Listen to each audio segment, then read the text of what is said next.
Yo, can we get some sound? I got fame over. We gotta get fame. What we got? We got two violent ass teams.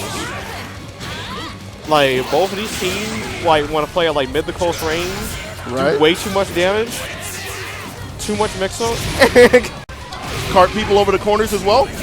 Yeah. Yeah, and like U-Wall's case is like you get to put them in the corner immediately for 2 bars. Like a little expensive, but like it's an option. Yeah. I mean, it's a good investment if you think about it. It's a lot, but all the real estate you get to play with, so you get to set people up. I think it's kind of good, right? But like at the same time, he can force sandwich off of any of his combos. Word. Speaking of sandwiches, going to see if Lao can get out of this one. Not looking so good for him, having to burst and call in Narukami, but holding on to the lead with it. Yeah, he might want to get Carmine out of there. He's using up too much health. There we go. Scott seems to be Scott seems to play really low with this Carmine. Like every time I look up, you see like over half a bar in red life, and it doesn't matter whether he's in or not. He just lets him leak a little too much. Yeah, he played Carmine for about. Yeah, that's why I don't like doing that. But yeah, he played Carmine for like a good few weeks before the like pre-patch, so he knows how to use the character. Really? So why Yang though? Do you know that? Oh, I recommended him to Yang. So why Yang? This team gets to like has like solid pressure and gets like the mash really, really hard. Because of post-patch Yang's damage, like the damage on this team went up. On average, it's like it hits way too hard for like what he's doing.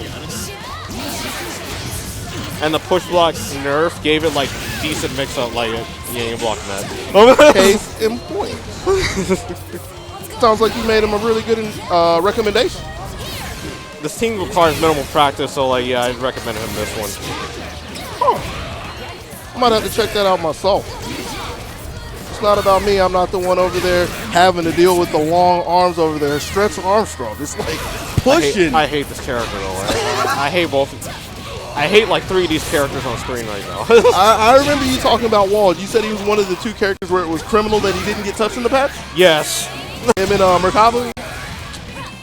Yeah, I do think it was kind of criminal that he got buffed, but like that's more so people being ignorant right? of the character. Wald is like, I don't know. And that's what happens when everybody's screaming about Ruby and Gordo, you know? Just some people get because like part of the reason why I think they made some of the changes they did is that they want them to like play a little bit more how they came from in their game. Right. Well, at least some of them anyway. I think Merkaba would probably be like a decent example of that because like now he can like do all his uni things aside from Worms, of course. Okay. So yeah, he gets to like do his thing. Hakumen like also like does his job now, exploding people. Although he still like plays like rather different than his actual main game self. Wait, he's actually dead. Yeah. Oh, so we thought. Yeah, he did it too early. Is it lacking? I don't think so. I don't think so, but it ain't lagging for Scrawl. We'll say that much. Even though I mean, like the monitor on our end was lacking. It happens. Yeah, never seen that happen. You get used to it from time to time. I mean, it's not like we gotta play. We just gotta talk about it. Okay, looks like he's probably gonna go to Yosuke Narukami. Yeah.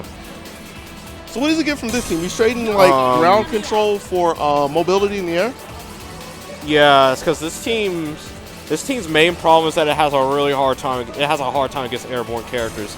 Yosuke, not so much. It's more so Merkaba. But like, yeah, this Yosuke can kind of like give these characters a little bit of trouble due to how they work. So with that, do you think it's okay for him to start with Narukami? You sure he started with Yosuke and just enforced it out the game? This is fine, because of like if he went like did that round sword poorly, Yosuke would have instantly died. Okay.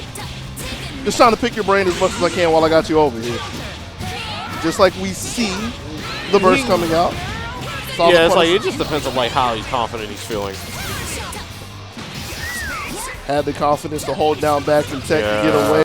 Caught him with the moonsaults as well. It's looking pretty good. So like Yosuke is probably the character aside from 9 that changed the most. Really? Yeah, because his movesaw is completely different now. Like the arc he goes in and the hits on like the B-fob is completely different. So now he gets better combos off of it. And you're talking about from a pre-pass, right? Yeah, compared to pre-pass, it's like his movesaw is very different. It focuses more like his own game. Okay. But they're not crazy enough to give him kunai. Neutral kunai. He might get kunai 2.0. What? Everybody's getting new moves. Like, well, probably not everybody, but like a lot of characters getting new moves. So he might get kunai. But like, he's a real strong character this time around. It's just that 14, just like it's like 14K is like rough.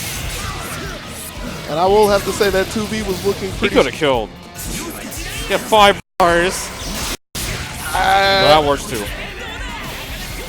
He just wanted to do a 1-on-1, you know, just wanted to show he can throw a little D out there. Didn't want to clean him up too early. I don't know. Sure, it's not him just forgetting about his resources. Probably, possibly, just panicking in the moment. I mean, that's the first one he got. He hadn't gotten to play in a while, so he had to remember what all he could do. Maybe he'll get it in game 4. He was literally just playing on the other side. He was over here talking with me. You know, a lot can happen in 5 minutes. You can forget a lot of stuff.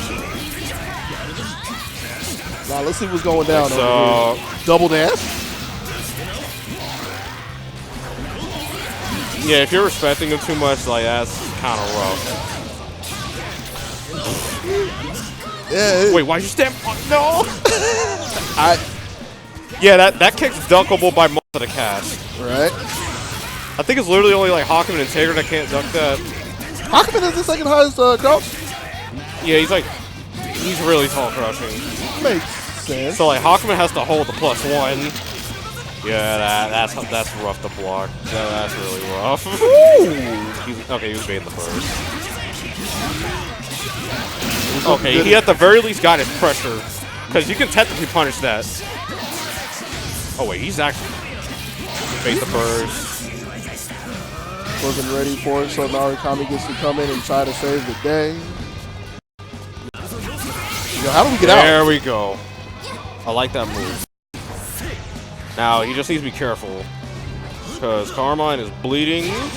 There we go. Charging through with a 5B.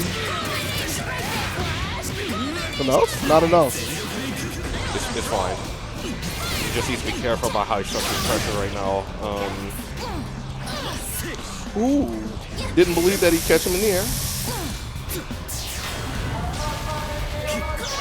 Oh, well. Ooh, that was. I understand. That's just a rough situation. Yeah. Was convinced that he would at least fall on that, and that's something he'll have to think about while he comes take a seat with me, because I believe that sets up the stage for Grant. Yep. Yeah, that was a rough situation. You have to make the decision. It be like that sometimes.